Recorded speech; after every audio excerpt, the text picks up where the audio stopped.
Hello my all dear friends, मेरे प्रिय साथियों। हम लोग अपने वीडियोस में बात कर रहे थे कॉस्ट अकाउंटिंग की। और कॉस्ट अकाउंटिंग में हमने इसके पहले जितने भी टॉपिक को कवर किया हुआ है वे सारे के सारे टॉपिक आप सभी को इसी चैनल पे मिल जाएंगे प्लेलिस्ट में, जिसका नाम होगा कॉस्ट अकाउंटिंग। यदि आप चाहते हैं उन सारे के सारे वीडियो से रिलेटेड नोट्स को भी पढ़ना, तो आप सभी लोग हमारी वेबसाइट्स www.ashishcommerceclasses.com पे जाकर के सारे के सारे नोट्स देख सकते हैं, पढ़ सकते हैं और अपने लिए भी नोट्स बना सकते हैं वहाँ से फ्री में। हम लोग आज के वीडियो में समझने वाले हैं, बात करने वाले हैं कॉस्ट अकाउंटिंग की। कॉस्ट अकाउंटिंग में इसका मीनिंग क्या होता है, डेफिनेशन क्या होता है और ऑब्जेक्टिव्स क्या होता है। जब कोई भी एग्जाम में प्रश्न पूछे जाते हैं बड़े नंबरों में, तो यहाँ पर यह क्वेश्चन हमेशा पूछा जाता है। इसलिए मैं आप सभी को ये बता के चलता हूँ कि किस तरीके से आप लोग एक सिस्टम में आंसर को लिखेंगे।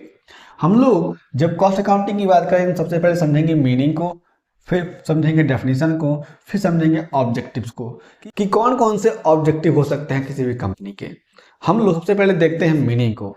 मीनिंग के पर्सपेक्टिव में कहा गया है कि cost accounting is a branch of accounting. Cost accounting क्या है? अकाउंटिंग का ब्रांच है। हम लोग मान के चलते हैं, एक मान्यता है कि अकाउंटिंग के 3 ब्रांच हो सकते हैं। पहला फाइनेंशियल अकाउंटिंग, दूसरा कॉस्ट अकाउंटिंग और तीसरा है मैनेजमेंट अकाउंटिंग। तो इस तरीके से हम लोग ये ब्रांच के अकाउंट मानते हैं, अकाउंटिंग के ब्रांच मानते हैं। तो हमारे पास जो कॉस्ट अकाउंटिंग है वह क्या है? एक ब्रांच है अकाउंटिंग का। ठीक है। आगे कहा गया है that focuses on recording, analysing and managing the cost incurred by a business. जो फोकस करता है क्या करने में? रिकॉर्डिंग करने में। जो भी रिकॉर्डिंग करेगा, जो भी डेटा रिकॉर्ड किया जाएगा कॉस्ट अकाउंटिंग के पर्सपेक्टिव से, उसको एनालाइज किया जाएगा, फिर उसमें मैनेजिंग किया जाएगा। और जो भी कॉस्ट होगा उसी को यहाँ पर कहा गया है, किसी भी बिजनेस का जो कॉस्ट लगेगा, जो कॉस्ट इनकर्ड होगा, जो कॉस्ट लगता है, उसको रिकॉर्डिंग और एनालाइज और मैनेजिंग करने की बात यहाँ पे कही गई है। आप लोग इन शॉर्ट में समझेंगे कि जो कॉस्ट अकाउंटिंग है वह क्या है? अकाउंटिंग का एक ब्रांच है जिसमें किसी भी बिजनेस में लगने वाले कॉस्ट, यानी जो सारे के सारे एक्सपेंसेस होते हैं, उन सारे के सारे कॉस्ट को क्या करना? रिकॉर्डिंग करना, एनालाइजिंग करना और उसको मैनेज करने का काम किया जाता है। अब यहाँ पर आगे देखेंगे तो कहा गया है इट इन्वॉल्व ट्रैकिंग एक्सपेंसेस। इसमें इन्वॉल्व होता है और भी बातें जुड़ी होती हैं कि ट्रैक करना एक्सपेंसेस का, यानी किन किन कार्यों में एक्सपेंस कितना कितना कहाँ कहाँ किस तरीके से लगा हुआ है ये पता लगाना। डिटरमाइनिंग द कॉस्ट, और पता लगाना कि कितना कॉस्ट लगा हुआ है ओवरऑल कार्यों में और अलग अलग सेपरेट प्रोजेक्ट में भी। ठीक है। और प्रोड्यूसिंग गुड्स आर सर्विसेज, और जो भी गुड्स और सर्विसेज प्रोड्यूस हुए हैं उन सारे के सारे गुड्स और सर्विस के प्रोडक्शन में। And providing for decision making to improve efficiency and profitability. ठीक है। यहाँ पे ये कह रहा है कि जो भी कॉस्ट अकाउंटिंग है उसमें इन्वॉल्व है एक्सपेंस का ट्रैक किया जाना, कॉस्ट को डिटरमाइन किया जाना, जो भी प्रोडक्शन हो रहा है किसी भी गुड्स और सर्विस का, यानी किसी भी गुड्स और सर्विस के प्रोडक्शन में जो भी कॉस्ट लग रहा है उसका डिटर्मिनेशन। ठीक है। उसका निर्धारण, कितना कॉस्ट लगना चाहिए, कितना लगा, और जो भी एक्सपेंसेस लग रहे हैं तो कहाँ कहाँ पे किन किन कार्यों में एक्सपेंसेस लग रहे हैं, उसमें ये क्या होता है? कॉस्ट अकाउंटिंग में ये सारी चीज़ें इन्वॉल्व होती हैं।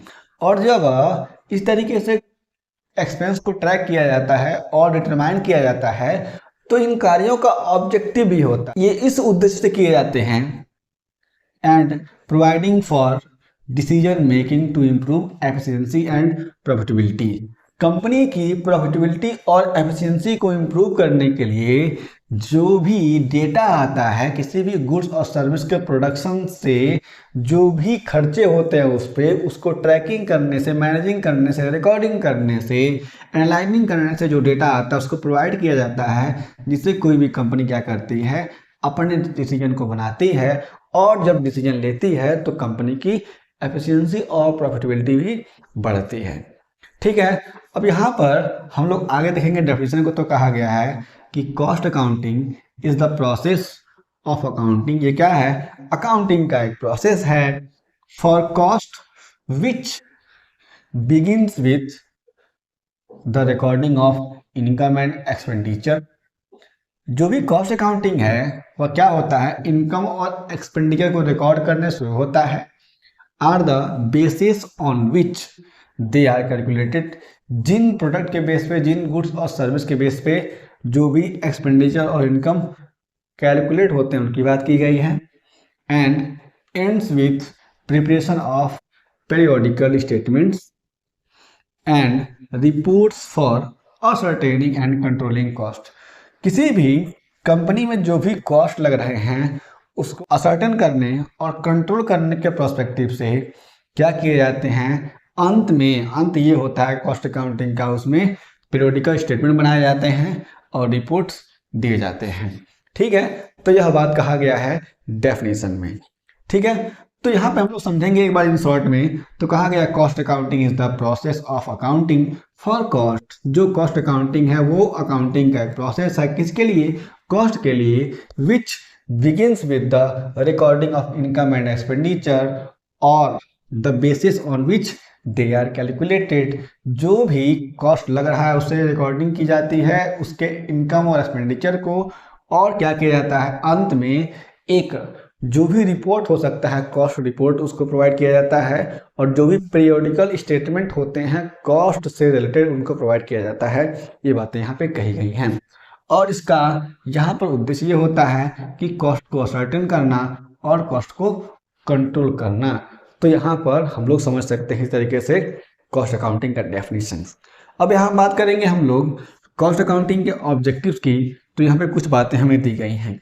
जब कोई भी कंपनी अपने वहाँ पर कॉस्ट अकाउंटिंग इम्प्लाई करती है, कॉस्ट अकाउंटिंग करती है, तो वो कुछ उद्देश्यों को लेकर के कॉस्ट अकाउंटिंग करती है, कुछ ऑब्जेक्टिव्स को लेकर के कॉस्ट अकाउंटिंग करती है। वे सारे के सारे ऑब्जेक्टिव्स क्या हो सकते हैं आप समझिएगा। पहला होता है डिटर्मिनेशन ऑफ कॉस्ट। कॉस्ट को डिटरमाइन करना होता है कि किन किन जगहों पर किस किस तरीके से कॉस्ट लगनी चाहिए, कितने कितने कॉस्ट लगे हैं। इसके लिए हमारे वहाँ पे कॉस्ट अकाउंटिंग की जाती है इस ऑब्जेक्टिव को लेकर के। Determination of selling price. Company चाहती है कि उसकी सेलिंग प्राइस डिटरमाइन की जाए, क्योंकि जब कभी भी कंपनी का प्रोडक्शन हो जाएगा तो जिन गुड्स का और सर्विस का प्रोडक्शन हुआ है उन सारे के सारे गुड्स और सर्विस को लेकर के वो मार्केट में जाएगी, तो उसको किसी न किसी उस वैल्यू पर बेचना होगा जो मार्केट में वह प्रीफर कर सके लोगों को। तो इसलिए जो प्रोडक्ट होगा उसका कुछ ना कुछ सेलिंग प्राइस होना चाहिए। इसलिए जब कंपनी क्या करती है, कॉस्ट अकाउंटिंग कराती है, तो यह मान के चलती है कि हम लोग कॉस्ट अकाउंटिंग कराएंगे तो हमें अपने प्रोडक्ट का पर यूनिट कॉस्ट मालूम चल जाएगा, और उसी के हिसाब से हम लोग क्या करेंगे, अपने सेलिंग प्राइस को डिसाइड कर लेंगे। ठीक है ना? तो यहाँ पर हमें समझना है। आगे है कॉस्ट कंट्रोल। कंपनी क्या करती है, अपने कॉस्ट को कंट्रोल करने के लिए जो भी मेजरमेंट लगाती है उस ऑब्जेक्टिव से भी कॉस्ट अकाउंटिंग करती है। ऐसे मान लीजिए कोई भी कंपनी है, ठीक है ना, उस कंपनी से जो भी प्रोडक्शन होता है उसमें बहुत सारी उसकी इलेक्ट्रिसिटी लग जाती है। ठीक है, मान लीजिए उसकी जो भी इलेक्ट्रिसिटी लग रही है 1000 करोड़ की इलेक्ट्रिसिटी उसकी एक ईयर में लग जा रही है। ठीक है ना? अब यहाँ पर वह कंपनी विचार कर रही है कि अगर हम लोग अपने वहाँ पे 1000 करोड़ का सोलर पैनल लगा देते हैं तो क्या होगा, हमारा कॉस्ट कम हो जाएगा और हमें क्या करना होगा, हमें बार बार 1000 पर ईयर एक्सपेंस नहीं लगाना पड़ेगा अपना। इसलिए हम लोग कह सकते हैं कंपनी जब क्या करती है, अपने कॉस्ट को कंट्रोल करती है, तो इस ऑब्जेक्टिव से भी क्या किया जाता है, अपने वहाँ पे वह कॉस्ट अकाउंटिंग लगाती है, कॉस्ट अकाउंटिंग करती है। कॉस्ट रिडक्शन, कंपनी क्या करती है, अपने कॉस्ट को रिड्यूस करने के लिए भी कॉस्ट अकाउंटिंग का प्रयोग करती है। ठीक है। इन्वेंट्री वैल्यूएशन, उसके गोडाउन में कितनी इन्वेंट्री है, किस तरीके से उसका काम चल रहा है, किस तरीके से उसके स्टैंडर्ड सेट हो रहे हैं, इन सारी की सारी बातों को ध्यान में रख करके कंपनी इन्वेंट्री वैल्यूएशन को लेकर के भी अपनी कॉस्ट अकाउंटिंग करती है। ठीक है ना। आगे बात की जाती है प्लानिंग एंड पॉलिसी फॉर्मेशन की।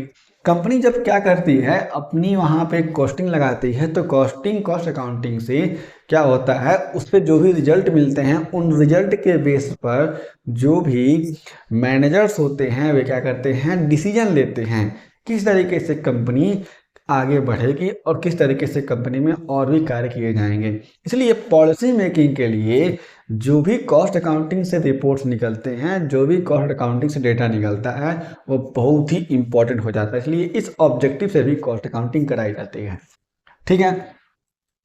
आगे देखें तो कहा गया ascertainment of profit of each activities.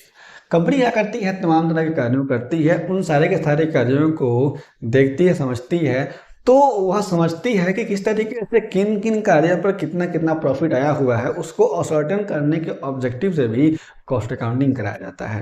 मेरे अपने साथ में इस वीडियो में हमने समझा कि कॉस्ट अकाउंटिंग क्या होता है, उसके मीनिंग को, डेफिनेशन को और ऑब्जेक्टिव्स को। यदि आपके पास कोई और प्रश्न होते हैं तो निश्चय ही आप लोग अपने सारे के सारे प्रश्नों को बता सकते हैं। आपको सभी प्रश्नों का आंसर हम लोग ऑन टाइम जरूर देंगे। हम लोग फिर से मिलेंगे एक नए वीडियो के साथ, तब तक के लिए जय हिंद।